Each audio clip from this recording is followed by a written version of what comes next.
رحمان اور رحیم، ماں باپ کے دل میں بھی وہ شفقت نہیں ہے۔ یہ تین صفات پر اگر یقین ہو جائے کہ وہ سب کچھ جانتا ہے، اس کے حکم سے ہو رہا اور وہ دانا ہے اور وہ خواہ کسی کو تنگی میں نہیں ڈالتا، رحیم ہے، مہربان ہے، جو اس مصیبت میں ملے گا آپ ہی سوچ رہے ہیں کہ وہ پھر ایسا نہیں پودا ہوگا جو دریا کے کنارے ہوگا، جو کبھی خشک ہوگا ہی نہیں، مصیبتوں کے پہاڑ بھی ٹوٹے ہیں، دوسرا کروڑ پتی بھی ہوگا نا، آپ ٹول کر دیکھیں، پریشان غمگین گولیاں کھا کر سوئیں گے۔ وَمَن يَتَّقِ اللَّهَ يَجْعَل لَّهُ مَخْرَجًا، یہ آیتیں جن کا حضور نے کہا ایک ہی آیت کافی ہے لوگوں کے لیے، اگر اس کو پکڑیں کہ جو اللہ کی نافرمانی سے بچے گا اور ہر وقت کہے گا گناہ نہیں کرنا، حرام نہیں، اللہ کے حکم، تو اللہ کہتا ہے آزمائشیں تو ہوں گی، رگڑے تو لگیں گے، مگر یاد رکھے وہ یجعل لہ مخرجا، نا امید بالکل نہ ہو، مایوسی کفر ہے، میں ایسا یہ آزمائش میں نہیں ڈالتا جو لوگوں کی طاقت سے باہر ہو، یہ تو زیادتی ہو، جتنا کہ وہ برداشت کر سکتا ہے آزماتا ہوں، تم بے صبر نہ ہو جانا، یجعل لہ مخرجا، اللہ کو راستہ اس سے نکلنے کا بنا دے گا، وقت آ جائے گا انشاءاللہ راستہ کھل جائے گا، وَيَرْزُقْهُ مِنْ حَيْثُ لَا يَحْتَسِبُ،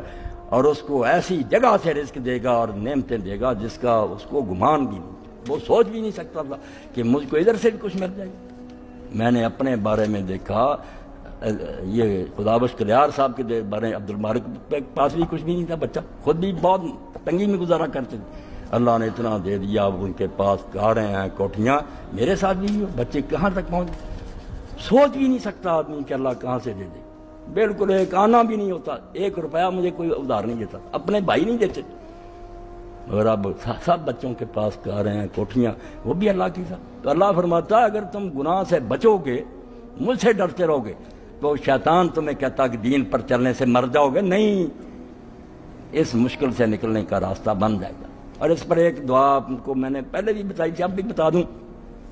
کہ حضرت سیدنا یوسف علیہ السلام جن دنوں میں جیل میں تھے، اب نبی سے کوئی اللہ کو پیارا، وہ بھی مصیبت بھگت رہے تھے، تو حضرت جبریل علیہ السلام نازل ہوئے، یہ دعا آپ سارے لوگ اس کو لکھ لیں اور یہ شروع کریں، انشاءاللہ جو بھی پریشانیاں دور، کسی کو بچوں کی ہے، کسی کو رشتوں کی، اللہ کا اصول ہے کہ آزمائشیں،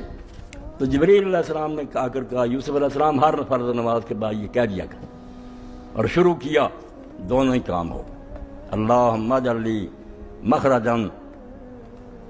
اللہم اجعل لی من امری فرجا و مخرجا وارزقنی من حیث لا احتسب، اسی آیت کے مطابق کہ ان کے لیے نکلنے کا راستہ بھی بنا دوں گا اور رزق بھی ایسی جگہ سے دوں گا کہ ان کا گمان بھی نہیں، وہ نکلنے کا راستہ بھی بن گیا، باعزت جیل سے نکلے، بادشاہ نے خود احترام کر کے باہر نکالا، اور وہ رزق بھی مل گیا کہ وہ حاکم بن گیا ساری سلطنت کے، اور سارا مصر ان کی مٹھی میں آ گیا۔ فرمایا یہ صرف دعا کیا کرو، اللہم اجعل لی فرجا و مخرجا، میرے لیے گنجائش پیدا کر، تنگی ہے، مخرجہ اس مصیبت سے نکلنے کا کوئی راستہ بنا، وارزقنی من حیث لا احتسب، اور مجھے ایسی جگہ سے رزق دے جو میں سوچ بھی نہیں سکتا۔